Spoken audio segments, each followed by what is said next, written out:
नमः शिवाय। माया से भ्रमित हिमाचल दंपति अपनी प्राण प्यारी पुत्री पार्वती का विवाह शिव जी के साथ नहीं करना चाहते। मैना ने अपने पति से कहा, मैं पार्वती के गले फांसी लगाकर गहन वन में चली जाऊंगी, उसे महासागर में डुबो दूंगी, लेकिन कुत्सित रूप, शील और नाम वाले रुद्र से उसका विवाह कदापि नहीं होने दूंगी। वे यूं कहकर कोप भवन में चली गईं। सप्त ऋषियों से भी हिमाचल ने कहा, शिव के पास ना तो राजाओं जैसा ऐश्वर्य है, ना घर और ना कोई कुटुंबी। अत्यंत निर्लिप्त योगी को मैं अपनी बेटी देना नहीं चाहता। जो पिता काम, क्रोध, मोह अथवा लोभ से किसी अयोग्य वर के हाथ में कन्या देता है वह नरक में जाता है। इसलिए स्वेच्छा से भगवान शूलपाणी को अपनी कन्या मैं नहीं दूंगा। अब वे कैसे राजी हुए? प्रिय भक्तगण, इन्हीं प्रसंगों पर आज की वीडियो प्रस्तुत है।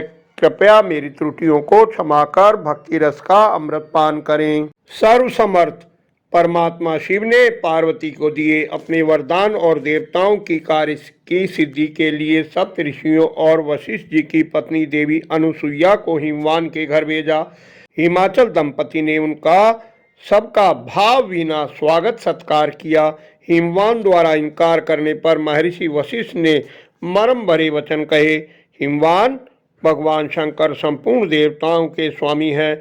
उनका चित्त एकमात्र ज्ञान के महासागर में मग्न रहता है, इसलिए उनके पास बाह्य संपत्ति नहीं है।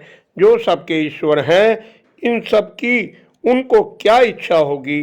कुबेर जिनके सेवक हैं, सृष्टि पालन और संहार करने वाले ब्रह्मा, विष्णु और हर जिनकी तीन मूर्तियां हैं, उन्हें निर्धन अथवा दुखी कौन कहेगा? शैलराज, तुम्हारे घर पार्वती रूप में जन्मी शिवा जन्म जन्म में शिव की ही पत्नी होती हैं। शिव ने देवताओं की प्रार्थना पर ही हमें तुम्हारे पास भेजा है।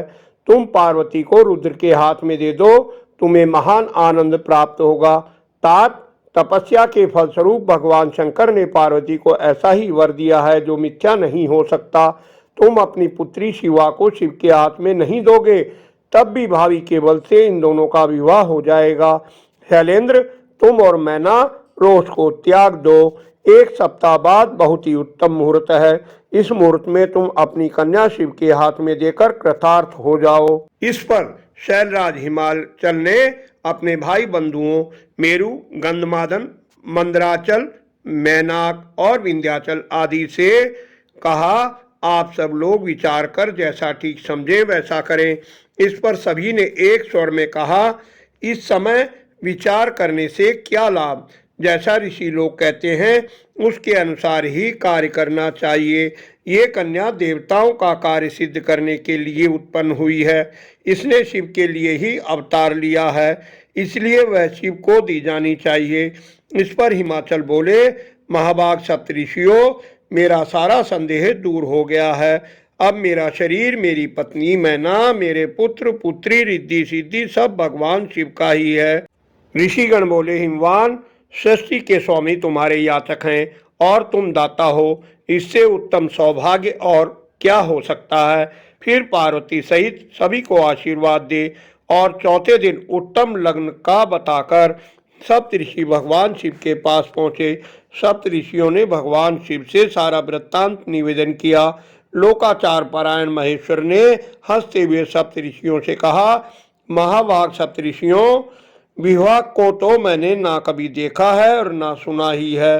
तुम लोगों ने जैसा देखा हो वैसी विवाह की विधि बताइए। इस पर हंसते हुए ऋषिगण देवादिदेव सदाशिव से बोले, प्रभो, आप पार्षदों सहित विष्णु जी को, पुत्रों सहित ब्रह्मा जी को, देवराज इंद्र को, समस्त ऋषि, यक्ष, गंधर्व, किन्नर, सिद्ध, विद्याधर और अप्सराओं को प्रसन्नता पूर्वक आमंत्रित करें। वे सब मिलकर आपके कार्य का साधन कर लेंगे। ऐसा कहकर सप्तऋषि वहां से चले गए। आशा है आपको वीडियो पसंद आई होगी। कृपया लाइक करें, कमेंट कर सुझाव दें, अन्य शिव भक्तों को भी शेयर करें, चैनल को सब्सक्राइब कर लें। धन्यवाद। आपका कल्याण हो।